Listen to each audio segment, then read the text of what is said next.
নমস্কার বন্ধু, sport pencil চ্যানেলের নতুন ভিডিওতে আপনাকে স্বাগত জানাবো। বন্ধু, আপনি কি একজন ইস্টবেঙ্গল সমর্থক? হ্যাঁ কি না বলুন। যদি ইস্টবেঙ্গল সমর্থক হন, আমি না বন্ধু ইস্টবেঙ্গলকে নিয়ে ভিডিও করি। আসুন না বন্ধু, খেয়াল করে দেখবেন 13,000-এর বেশি ইস্টবেঙ্গল সমর্থক। একটা বৃহত্তর ইস্টবেঙ্গল পরিবার গঠনের স্বপ্ন নিয়েই এই চ্যানেলটিকে খুলেছিলাম। অসংখ্য ইস্টবেঙ্গল সমর্থক আমাকে সমর্থন জানিয়েছে। আসুন বন্ধু, ভিডিওর নিচে থাকা সাবস্ক্রাইবার বাটনটিকে একটু ছুঁয়ে দিন। এতে আপনার পয়সা খরচা হয় না বন্ধু, পরিশ্রম হয় না, কষ্ট হয় না। আসুন না, আমার জন্য না, ইস্টবেঙ্গল ক্লাবের জন্য চ্যানেলটিকে সাবস্ক্রাইব করুন। আমি উৎসাহিত হব।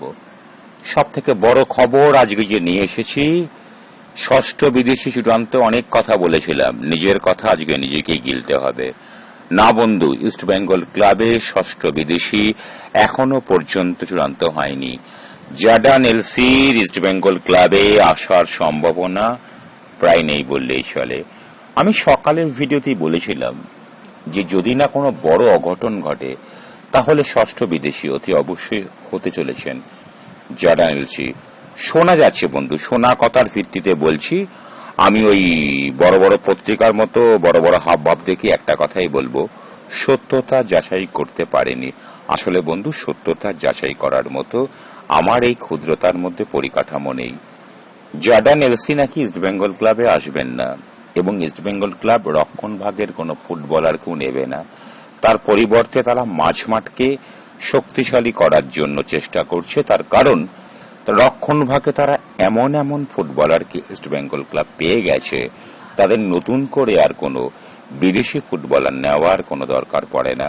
আমি গতকাল প্রীতম কোটালকে নিয়ে একটা কথা বলেছিলাম বন্ধু, একটা সম্ভাবনা তৈরি হয়েছিল, আমি সে কথাটাই আপনাদের সামনে তুলে ধরেছি।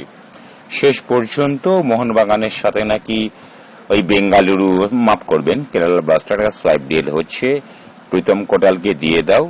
প্রীতম কোটালের মতো বঙ্গ সন্তানকে মোহনবাগান তাড়িয়ে দিয়েছিল। মোহনবাগান বঙ্গ সন্তানদের বিরুদ্ধে, বাঙালির বিরুদ্ধে। আজকে কথাটা আমি বলতে বাধ্য হচ্ছি। মোহনবাগান ক্লাবের জুনিয়র দলের দিকে তাকান বা সিনিয়র দলের দিকে তাকান, সেখানে বাঙালি ফুটবলার বঙ্গ সন্তানের কোনো অস্তিত্ব দেখতে পাচ্ছেন? দেখতে পারবেন না। হঠাৎ করে মোহনবাগান যেন বাঙালি বিরোধী হয়ে গেছে। বাঙালি বিরোধী হয়ে বেশি দূর মোহনবাগান এগোতে পারবে না, এই কথাটা স্পষ্ট হয়ে বলতে পারি। তাহলে কি পরিস্থিতি এই মুহূর্তে দাঁড়াচ্ছে? সব থেকে বড় খবর আপনাদের জন্য নিয়ে এলাম আজকে বন্ধু। আনোয়ার আলী আসন্ন মরশুমে ইস্টবেঙ্গল ক্লাবের জার্সি গায়ে খেলবে। তার কারণ, মোহনবাগানকে সময় দেওয়া হয়েছিল কাগজপত্র সহ প্রমাণ দিতে। মোহনবাগানকে সময় দেওয়া হয়েছিল 29শে জুলাই। তড়িঘড়ি করে জমা পড়ে গেছে প্লেয়ার স্ট্যাটাস কমিটির কাছে। মোহনবাগান তার সমস্ত তথ্য জমা দিয়ে দিয়েছে। এরপর যেটা ওই কমিটি তৈরি করতে পারে, সেটার কিছুই নয়।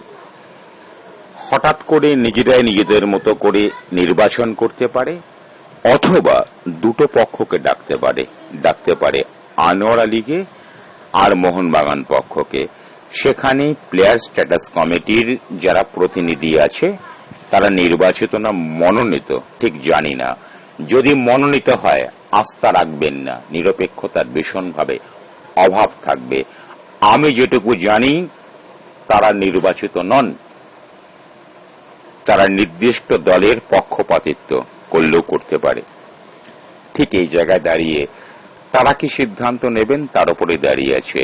কিন্তু তাদের সর্বময় কর্তা মানে বাবা প্রপিতামহ ঠাকুরদা দাঁড়িয়ে রয়েছেন ফিফা, এবং ফিফার নিয়মানুযায়ী ফুটবলারদের স্বার্থ সবার আগে দেখা যাবে। আনোয়ার আলী একজন ফুটবলার, তিনি যখন কোন একটা নির্দিষ্ট দলে, আমি মোহনবাগানের নাম উল্লেখ করছিই না, তিনি যখন খেলতে চাইছেন না, কেন মোহনবাগান তাকে নেওয়ার জন্য চেষ্টা করে যাচ্ছে? কেন? এটা যদি ইস্টবেঙ্গল ক্লাব না হয়ে অন্য কোন দল হতো, তাহলে মোহনবাগান আমরা চেষ্টা করতেন। দেবাশিস দত্ত, খুব ভালো লাগে ওনাকে, মোহনবাগান অন্তঃপ্রাণ। টুটু বসুর ছায় এতদিন লালিত পালিত হয়েছেন। বেঙ্গল চেম্বার অফ কমার্সের কি একটা ছিলেন, তৃণমূল কংগ্রেসের দয়ায় উনি বেঁচে আছেন, বর্তে আছেন। স্টেট বলছি, রাজনৈতিক কারণেই তিনি আজকে মোহনবাগান ক্লাবের সচিব নাকি একটা হয়েছেন।